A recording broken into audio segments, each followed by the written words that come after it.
अस्सलाम वालेकुम, आप देख रहे हैं 92 न्यूज़। मैं हूं फैसल अब्बासी, साथी एंकर यासर रशीद भी साथ हैं। इस वक्त सुप्रीम कोर्ट में स्पीकर रूलिंग अज खुद नोटिस केस की समाअत हो रही हैं। इससे पहले रज़ा रब्बानी साहब ने पीपल्स पार्टी की तरफ से दलाइल दिए, अब मखदूम अली साहब अपने दलाइल दे रहे हैं। उससे पहले जो हुकूमती वकला की टीम थी उन्होंने अपने दलाइल मुकम्मल किए थे और जो बुनियादी सवाल है वो यही है कि इस केस का जो फ़ैसला है वो अब जो पाकिस्तान की का सियासी मुस्तकबिल है और बिलखुसूस जो इंतखाबात होने जा रहे हैं उसकी डायरेक्शन को वाज़े करेगा।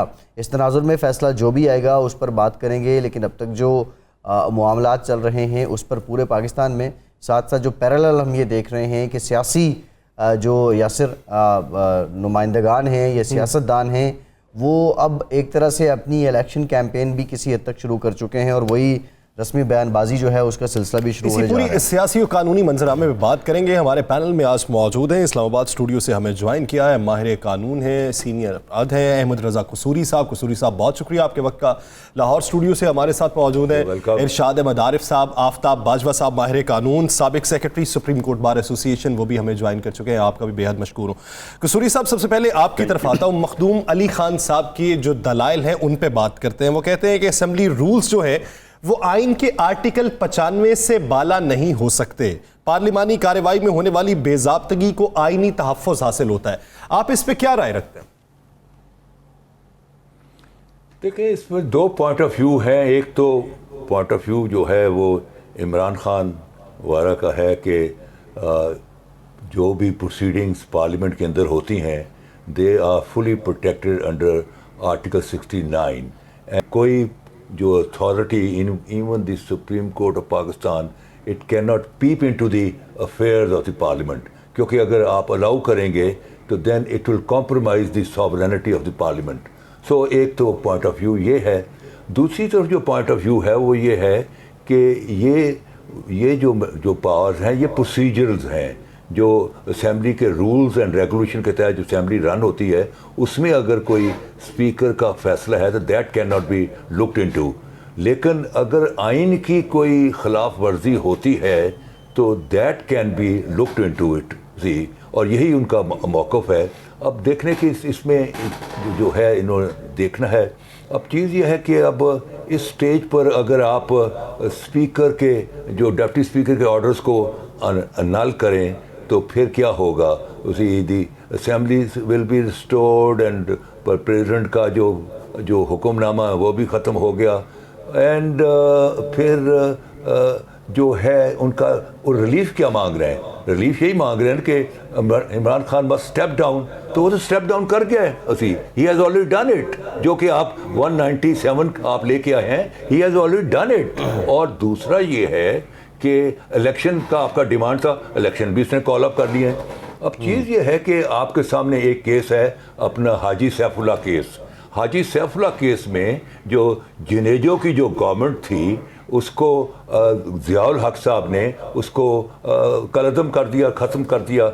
और Haji Saifullah went before supreme court of Pakistan और सुप्रीम कोर्ट ऑफ पाकिस्तान ने जनरल ज़ियाउल हक के इस ऑर्डर को कलअदम डिक्लेयर कर दिया। अब नॉर्मल जो है as a lawyer I am telling you कि नॉर्मल पोजीशन ये होती है कि जब आप किसी ऑर्डर को कलअदम कर देते हैं और जिसकी वजह से चीज़ें रूनुमा होती हैं वो दोबारा बहाल हो जाती हैं। यहाँ क्या बहाल होनी थी? पार्लियामेंट बहाल होनी थी, वो डिज़ोल्व होगी। वो यहाँ क्या बहाल होनी थी? जुनेजो की गवर्नमेंट होनी थी। लेकिन अक्टूबर में इलेक्शन कॉल अप हो गए तो सुप्रीम कोर्ट ने बजाय पार्लियामेंट को बहाल करने के या गवर्नमेंट को बहाल करने के, सुप्रीम कोर्ट ने कहा कि अब जबकि इलेक्शन कॉल अप हो गए हैं let the nation be involve in the election और let the people of Pakistan decide कि किसने गवर्नमेंट चलानी है। क्योंकि people of Pakistan are the sovereign, people of Pakistan are sovereign और ताकत का सरचश्मा भी पाकिस्तान के अवाम है। तो ये आपके सामने भी एक मिसाल है सीधी which is supreme court decision. बिल्कुल ठीक। तो ठीक है, बाजवा साहब आपकी तरफ भी आएंगे। इरशाद साहब, अभी जो कसूरी साहब ने मिसाल दी और बड़ी रेलेवेंट मिसाल दी, इससे पहले जो लोग बात कर रहे हैं आया ये तो हतमी बात तभी हो सकती है। हम दलाइल पे तो आरा शायद नहीं ले सकते, लेकिन जब फैसला आ जाएगा सुप्रीम कोर्ट का उस पर बातचीत हो सकती है। लेकिन इस वक्त जो इम्पोर्टेंट क्वेश्चन है, मंशा तो लोगों की यही थी अपोजिशन की यही थी कि इंतखाबात हो जाएं, स्टेप डाउन कर लें इमरान खान, वो उन्होंने कर लिया। लेकिन अब जो उनका ये मौक़िफ़ है कि जो तरीक़ाकार अपनाया गया, वो कह रहे हैं कि आइन को तोड़ा गया या आइन से इन्हराफ किया गया। ये इरशाद साहब आप क्या समझते हैं कि इस बात को तय हो जाना चाहिए और इलेक्शंस की तरफ चले जाना चाहिए, वो ज़्यादा सूट करता है, या सारी फिल्म दोबारा से चले वो ज़्यादा बेहतर है? देखिए, दोनों माहिरीन कानून और आइन मौजूद हैं। आपको पता है कि अहमद रज़ा कसूरी साहब इस आइन के बानी हैं, उस पर दस्तखत हैं इनके, बाकायदा दस्तखत तो हैं या नहीं है लेकिन बानियों में शामिल हैं, और शायद वाहिद बानी इस वक्त ज़िंदा सलामत मौजूद हैं। इस आइन की जो स्कीम है वो सेपरेशन ऑफ पावर की है, जो मेरी एक तालिब इल्माना राय है, और उसमें 3 इदारे जो हैं, मुकन्ना है और एग्जेक्टिव है और अदलिया है, उसको अपने अपने दायरा कार में काम करने की इजाज़त दी गई है, और कहा गया है कि आप एक दूसरे के दायरा कार में बिल्कुल दायरा इख्तियार में मुदाखलत नहीं करेंगे, क्योंकि इससे जो कबाहतें पैदा होंगी वो रियासत नहीं चल पाती। जस्टिस इफ्तार चौधरी साहब के दौर में ये मुदाखलत शुरू हुई एग्जेक्टिव के इख्तियारात में, कि जनाब वाला वज़ीर आज़म के हुक्म को कलअदम करार दे दिया, चीफ़ सेक्रेटरी को बुला लिया, आईजी पुलिस मुलजिम की तरह वहाँ खड़ा हुआ है, और उसकी वजह से हमारी ब्यूरोक्रेसी डीमोरलाइज हुई, रियासत जो है और एग्जेक्टिव जो है उसकी अथॉरिटी जो है इरोड हुए एक लिहाज से। अब हमारे जो सियासतदान हैं वो कोशिश कर रहे हैं कि पार्लियामेंट की जो अथॉरिटी है वो भी इरोड की जाए, और पार्लियामेंट पर अगर एक इसको वाइस वर्सा देखते हैं कि अगर कल को सुप्रीम कोर्ट सुप्रीम कोर्ट के किसी फ़ैसले को पार्लियामेंट में चैलेंज कर दिया जाए और पार्लियामेंट कलअदम करा दे तो फिर क्या बनेगा। तो इसलिए बेहतर तो यही था कि ये सियासी मामला था, सियासतदान मिल बैठ के हल करते आपस में, और मैंने जो कुछ पढ़ा है उसके मुताबिक है कि पार्लियामान में अगर कोई गलत फ़ैसला होता है तो पार्लियामान ही उसको ठीक कर सकती है, उसको ठीक करना चाहिए। मसलन इलेक्शन के बाद अगर इनकी हुकूमत आ जाती है अपोजिशन की, तो ये बैठ के इस रूलिंग को बाकायदा वहाँ डिस्कस करें और बल्कि पेनल्टी तजवीज़ करें।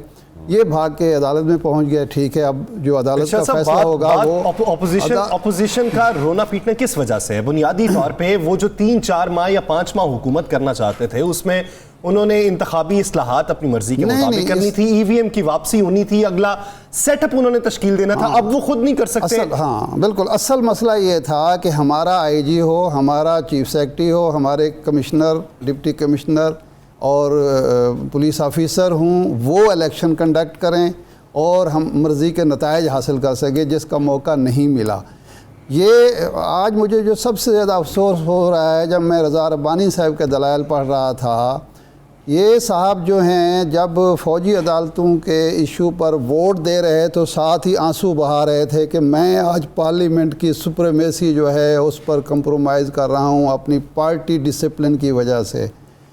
ये एक नहीं 10 बार कह चुके हैं पार्लियामेंट के अंदर, सेनेट में भी और टीवी इंटरव्यूज़ में भी, कि 69 जो है ये एक ऐसा आर्टिकल है जिसमें किसी किस्म की मुदाखलत, ये हिसार है पार्लियामेंट के इर्द-गिर्द। लेकिन आज वो 69 को के हिसार को तोड़कर चाहते हैं कि जी मुदाखलत हो और रूलिंग को नाजायज़ कहा दिया।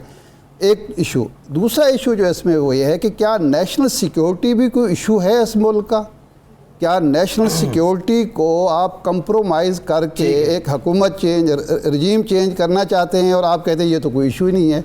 तो मेरा ख्याल है इस पे ज़रा सबको गौर करना होगा, अदलिया को भी और एक ब्रेक लेते हैं, जमहूरियत पसंदों को भी। जी, ब्रेक के बाद आफ्ताब बाजवा साहब से भी जानेंगे, और जो शहबाज शरीफ साहब ने बात की है कि उनको तो निगरान सेटअप के लिए ख़त लिखा ही नहीं गया। अब ख़त लिखा नहीं गया या ख़त पहुँचा नहीं है, ये 2 अलग बातें। ब्रेक के बाद इस पर बात करते हैं, हमारे साथ रहिए।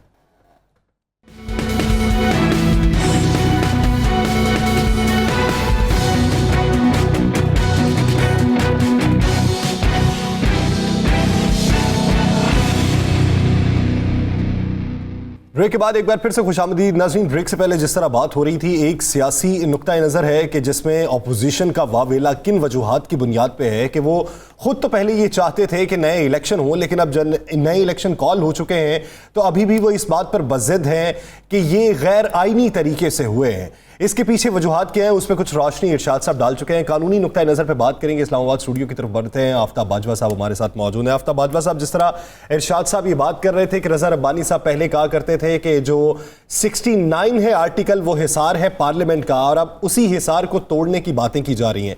ये आर्टिकल 69 ये स्पीकर को इख्तियार क्या देता है? इख्तियार क्या महदूद है या फिर लामहदूद है?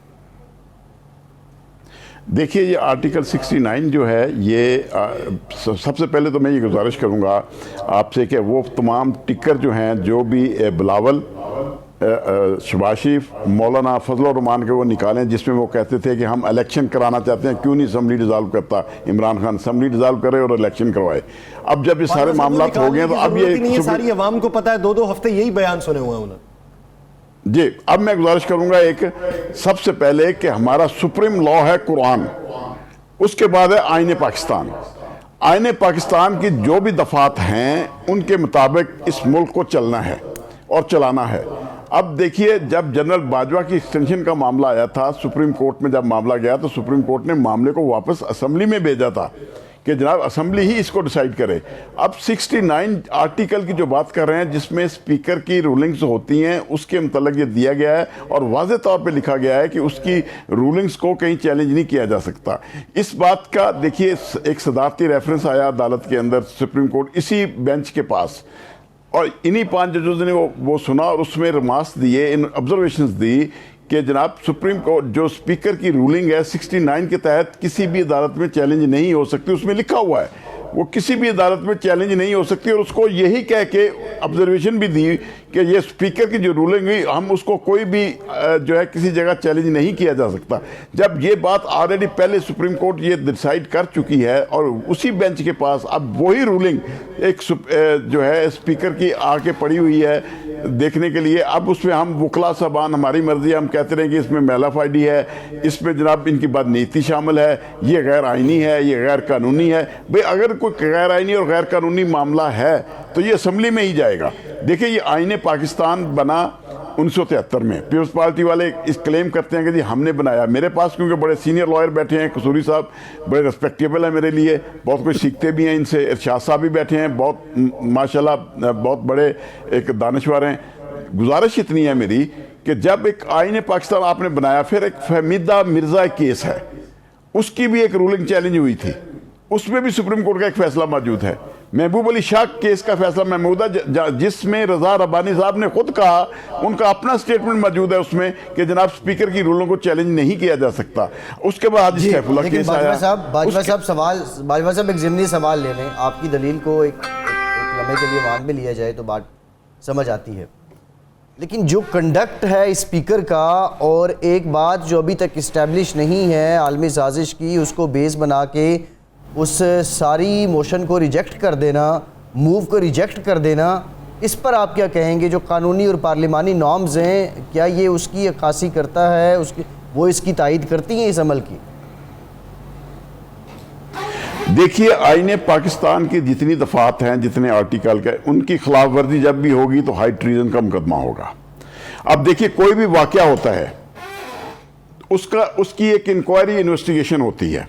अब एक वकुआ तो हो चुका है, असम्बली के अंदर वज़ीर कानून ने ये बात स्पीकर साहब को बताई कि जनाब ये मामलात हुए हैं, इसमें बैरूनी कुव्वतें मुलव्वस हैं, इस तरह हॉर्स ट्रेडिंग से बढ़ती बात चली गई डोंकी ट्रेडिंग तक। तो यहाँ तक तो बात, और सरेआम देखिए, अभी पीछे सेनेट के इलेक्शन में आपने देखा खुलेआम शरेआम लेन देन हो रहा था, अभी भी शरेआम लेन देन हो रहा था। कहाँ गया इलेक्शन कमीशन, कहाँ गई FIA? ये कैसे साबित हुआ? बाजवा साहब एक बात देखिए बाजवा साहब, बात ये है, बीइंग अ न्यूट्रल पर्सन आप भी बताएं, इल्ज़ाम लगते हैं ये सारे सियासी इल्ज़ाम हैं, लॉ पॉइंट में बताएं कि ये जो पैसे लिए गए दिए गए, ये कहाँ पे बात हुकूमत जो है या वज़ीर कानून इस बात को सच साबित करवा पाए हैं? और अगर आप करवा नहीं पाए तो उससे पहले आप कैसे स्पीकर साहब इस बात की तायद कर लेते हैं कि ये आलमी साजिश हुई? मेरे भाई देखिए, मैं लॉ का तालिब इल्म हूँ, एक कत्ल हो जाता है, मुल्ज़म पकड़े जाते हैं, तो क्या उनको पकड़ते ही सजा दे देते हैं कि जाए इनको सजा मौत दे दें? भाई पहले एक इन्वेस्टिगेशन होती है, उसका एक अदालत में चलान जाता है, बकायदा उसमें शहादतें होती है, अदालत डिटरमिन करती है कि ये मुल्ज़िम है कि नहीं है। अब एक वज़ीर कानून ने एलिगेशन लगाई, उस पर एक रूलिंग आ गई 69 आर्टिकल के तहत स्पीकर ने अपने अख्तियार इस्तेमाल करते हुए एक रूलिंग दे दी है, अब वो आ चुकी है। अब इस रूलिंग के तहत बाजवा साहब क्या ब्रेक लेते हैं, क्या जी बाजवा साहब एक लेते हैं, यही तो सवाल है ना, मुल्जिम अभी मुल्जिम है, वो मुजरिम बना नहीं है। ब्रेक के बाद बात करते हैं, हमारे साथ रहिए।